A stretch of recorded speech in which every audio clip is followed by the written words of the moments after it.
Olá, irmãos. A paz do Senhor Jesus. Meu nome é. Eu tenho. Sou aqui do. Uma cidade, né?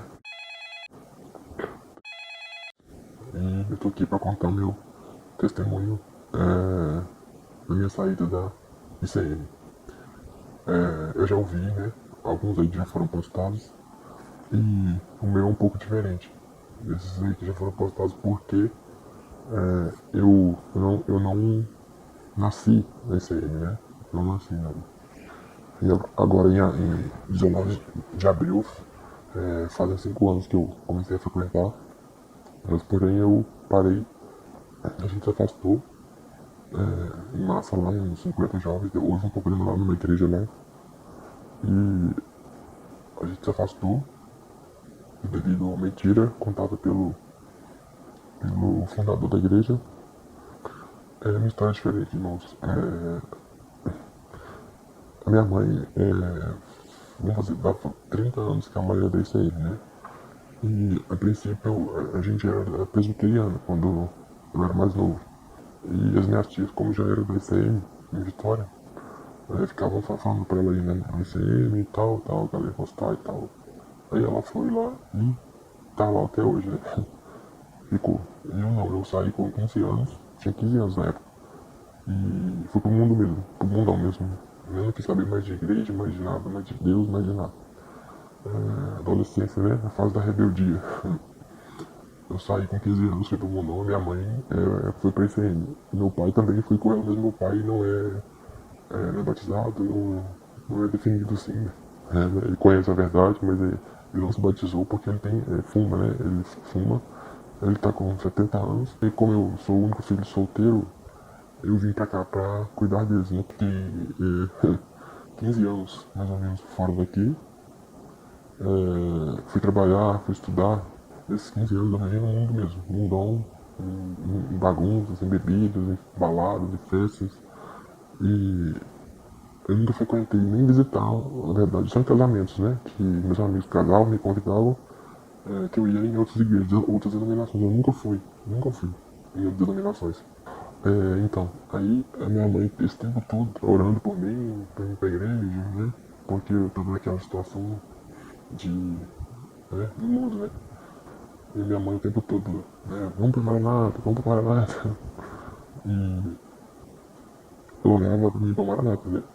Engraçado que não era outra igreja, não, tinha que ser a Maranata. E ela foi, e eu chegava aqui em casa, eu me lembro, contando que lá era diferente, que das outras igrejas, que lá os irmãos vinham tudo dar assistência na época. E que lá era diferente, os cultos eram rápidos, não tinha aquela mensagem longa de 2 horas. E que lá não tinha aquele pessoal levantando toda hora pra ir no banheiro pra beber água, tomar água, não sei o que. As crianças comportadas e tal. Era tudo diferente. Será que ninguém ficava reparando em ninguém e contando aqui e a gente ouvindo, né? Aí as irmãs começaram a dar assistência a ela e tal. Aí você sabe como elas começaram a vir aqui fazer visitas. Eu era, 16, 17 anos, fui crescendo. Ele falava do Manaína, de que ela foi no Manaína a primeira vez, falou que, nossa, antigamente não podia nem tirar foto lá, não sei se... e tudo, aí ela se batizou lá nas águas, que ela não era batizada nas águas ainda. E falando que tudo era uma maravilha, nunca contou um problema de lá aqui, pra mim ouvir não. Daí eu fui embora, né, e eles ficaram aqui, os dois. Aí meu pai tava bem, né, tinha passado lá, eu fui em 2009. Pra... E lá, continuei na mesma vida, né, de 2009 a 2015, eu vivi lá, nunca visitei a Maranata lá. Nunca visitei, minha mãe ligou pra minha mãe visita a igreja, vai pra Maranata, não sei o que, você vai gostar. Daí a empresa que eu trabalhava começou a dar problemas, né? E começaram a cortar nossas horas extras, diminuir os benefícios que eles ofereciam. E eu comecei a entrar em um pouco meio que dificuldade financeira. E eu fiquei meio desesperado, isso foi a meados de 2014. Comecei a ficar meio preocupado porque eu não estava dando dinheiro. Então, aí quando foi em abril de 2015, minha mãe foi a ficou lá em casa visitando a gente, mês de abril. E minha mãe foi lá fazer uma visita. Ela ficou lá em casa quase um mês. E aí eu ia, levava ela até a Maranata lá. Lá só tem 3 Maranatas. População de 600 mil habitantes, só tem 3. A Maranata é bem fraca. Aí eu ia levava elas, né? Ela e minha tia lá. Aí bem em frente tinha um shopping, assim, quase bem perto assim, do quarteirão tinha um shopping. Eu levava elas e eu ficava, como o culto era rápido, eu não entrava. Eu ia lá pro shopping, ficava lá passeando, né? Até da hora de 8h10, 8h20. Aí quando dava 8h20 eu ficava lá na frente da igreja esperando ela sair. Não entrava não.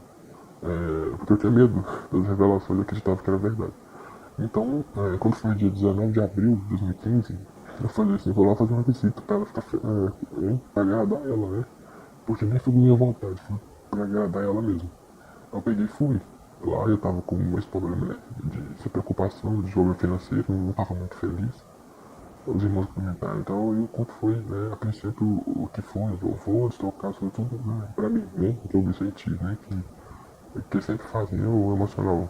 Mas na verdade não é pra mim, é pra todo mundo que tem problema, né? Você sabe como que é. A mensagem foi até aquela mensagem do vaso quebrado, que Deus restaura, tal. Falei, aí eu encaixei, gente, esse aí sou eu, né? Falou do irmão, que não sei o que, do dom, encaixou certinho, né? Jogaram a isca certa. E eu falei, gente, essa igreja é pra mim e tal, os cultos, eu acreditava em tudo, minha mãe falava a verdade e tal. E eu fiquei assim, né? Maravilhado com aquilo. E comecei a ir lá, né? Minha mãe veio embora e os irmãos lá ficaram me dando assistência. Eu fiquei indo, comecei a frequentar os cultos e achava tudo lindo, perfeito, né? Dava dons, todos os dias ele dava assistência, né? Em casa me buscar de carro. E eu, como não conhecia Bíblia, não conheço nem outras denominações, achava que lá tudo era certo. E lá tem pessoas boas, né? Eu tenho amigos lá ainda, tem pessoas boas mesmo, mas eles ensinam, eu acreditava que era verdade. E por eu não crescer, né, como os outros cresceram criança, a minha mente foi mais fácil de eu enxergar a verdade. Aí eu fui frequentando 2 meses, 3 meses, aí eu fui fazendo amizades, aí eu fiz amizade com um amigo meu, que agora ele saiu, tá em outra denominação, e 18 anos que ele era maranata, ele tava revoltado porque tinha afastado ele, porque ele foi a uma festa e ele tinha gente, não sei que tinha filho lá, não sei não lembro mais o que era, filho de um diácono, de alguém que viu ele lá na festa e contou. E eles falaram que era uma revelação no grupo de intercessão e que ele tinha que ficar afastado. Aí ele revoltou, né? Como ele é muito inteligente, ele entende muito a Bíblia, ele já questionava sobre o amor pelo sangue de Jesus, e eu vi aquilo, né? Eu ficava quieto, porque, né? Ele questionava com os irmãos, com o pastor, né? Eu não gosto de quem pergunta, né? Eu deixava de lado, ele queria saber e tal, ficou revoltado, né? Ele começou a falar comigo, né? Que era tudo mentira, que aquilo lá não existe na Bíblia, que não existe aquilo era reza, que não sei o que, e eu falei assim, eu cara, confuso, porque eu não conhecia nada da Bíblia, né? E ele falou, será que ele tá certo? Será que ele tá revoltado? Eu não sei. E eu tinha aquela dúvida. E eu percebi que os irmãos tinham tentado afastar ele de mim. Aí teve uma vez ele desafiou o diácono lá no culto profético, que eu fui. Aí não teve nenhum dom. Aí ele falou, fulano, que era o diácono, porque dons tem a Bíblia aí? Pega a Bíblia e prega. Não precisa de dom, né? Aí eu fiquei com aquele negócio na cabeça, o que aconteceu? Eu perdi o emprego, e eu tive que voltar aqui pra... Voltei pra casa dos meus pais, né? Como não tinha outra opção. E eu comecei a ir isso aí aqui. E aqui o que acontece? As pessoas tudo te conhecem, vejo, né? Ficam te vendo na rua, né? E é tudo diferente. Em tudo, na verdade. Porque aqui, se você usar uma camisa regata, uma bermuda, você tá desmembrado, você tá no mundo. Né?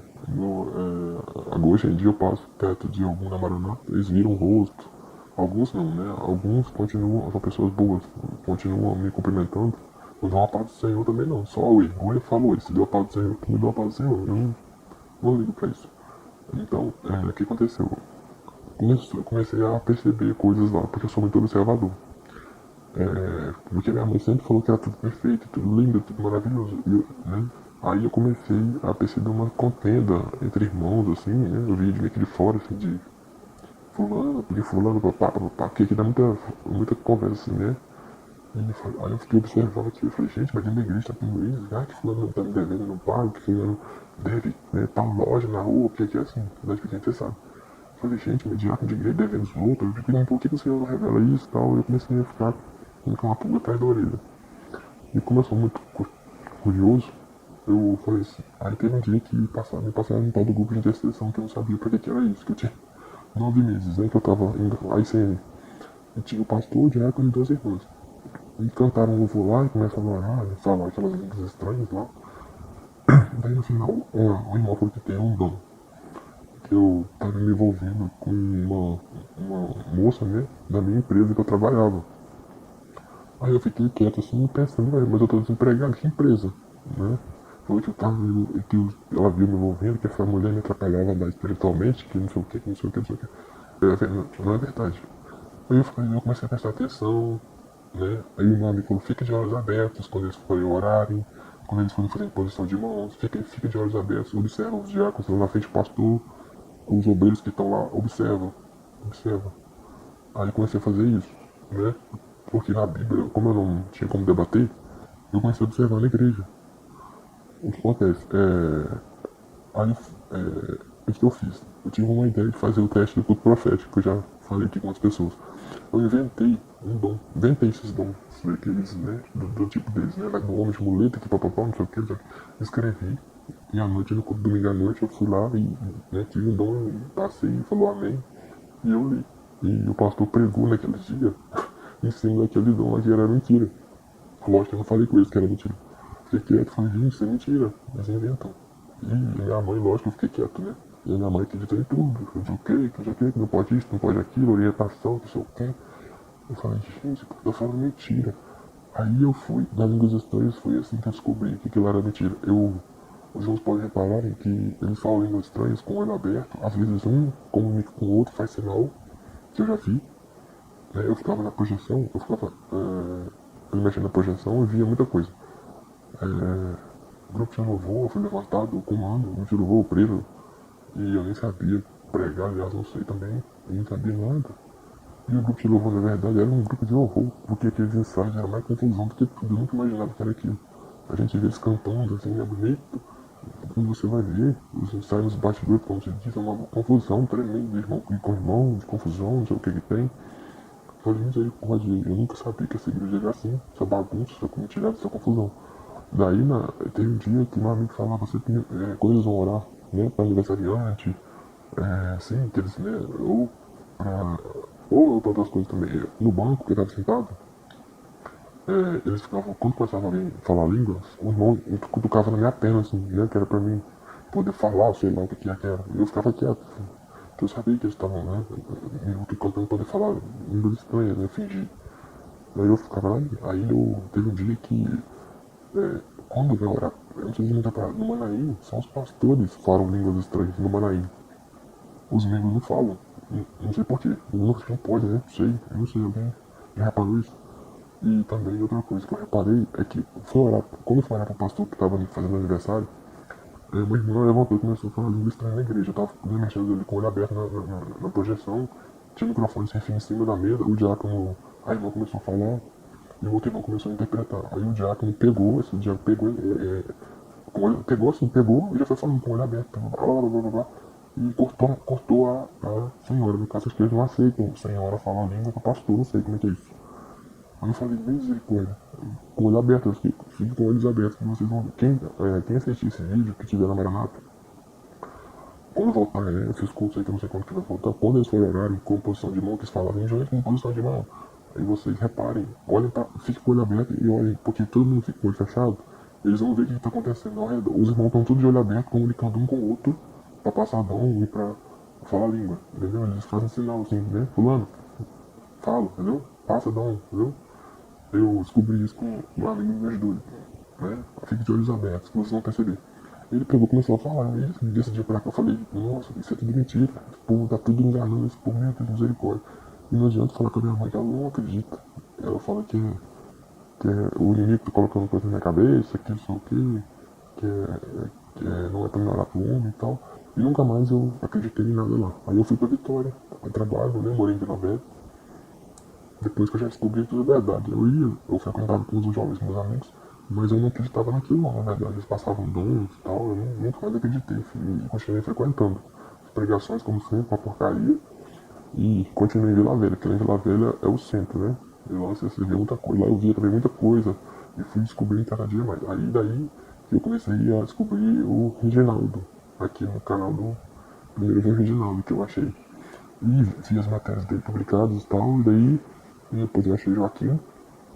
E fui lendo, fui vendo Cavaleiro Veloz, e os depoimentos deles, e tal, falando, pesquisando, e eu pesquisando aqui no Google tudo.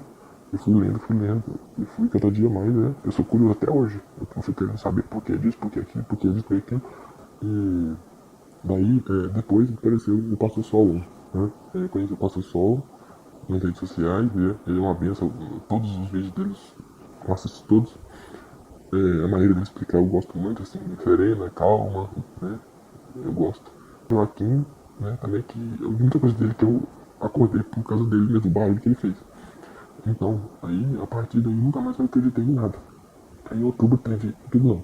Em julho teve um problema lá na igreja de Vila Velha que se afastou em massa, uns 50, 60 jovens, por uma revelação mentira. Era uma mentira que eles já tinham decidido e falaram que foi uma revelação para afastar um pastor lá para outra igreja. E a gente tudo sabia que era mentira e a gente se afastou, saímos. Uns foram atrás do pastor, outros foram pro mundo e acabou lá a igreja lá de Vila Velha. Uma igreja bem cogitada lá, né? E desde então eu não fui mais assim, frequente. Parei. Eu fiquei assim, ia só os domingos, né, ia lá de vez em quando. E depois que eu vim pra cá eu parei de vez. Foi em dezembro, início de janeiro. Fazer 4 meses eu não vou. Aí agora começou esse negócio de pandemia também, eu não vou mesmo. Então, eu nunca tinha.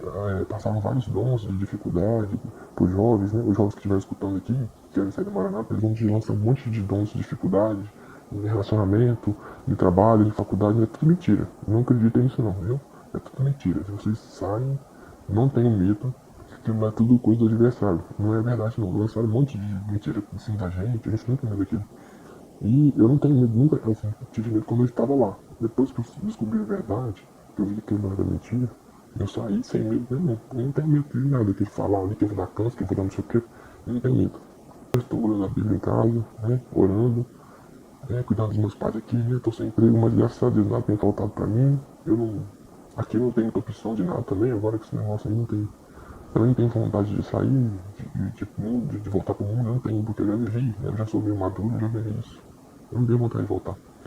Então, eu quero deixar para os irmãos meu depoimento, falar que vocês que estão se sentindo, enxergando a verdade, mas com medo de sair, não tenho medo não, porque quando eu me sentia assim, um pássaro, né, quando saí de uma gaiola, eu me sentia preso, assim, sabe?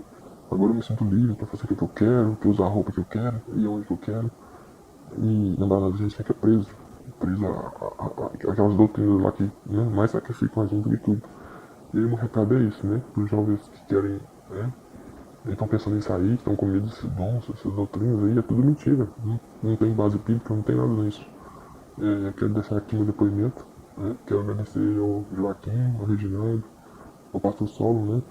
Pelos vídeos, né? Apesar de eu não conhecer eles pessoalmente, mas pelos vídeos, pelos depoimentos que me abriram a minha mente, né? Que esclareceram mais ainda, mais e mais. E os vídeos sempre, todos os dias eu vejo os vídeos deles, né? E quero deixar aqui um abraço e esse é meu depoimento. E os irmãos fiquem com Deus, Deus abençoe, um grande abraço, a paz do Senhor.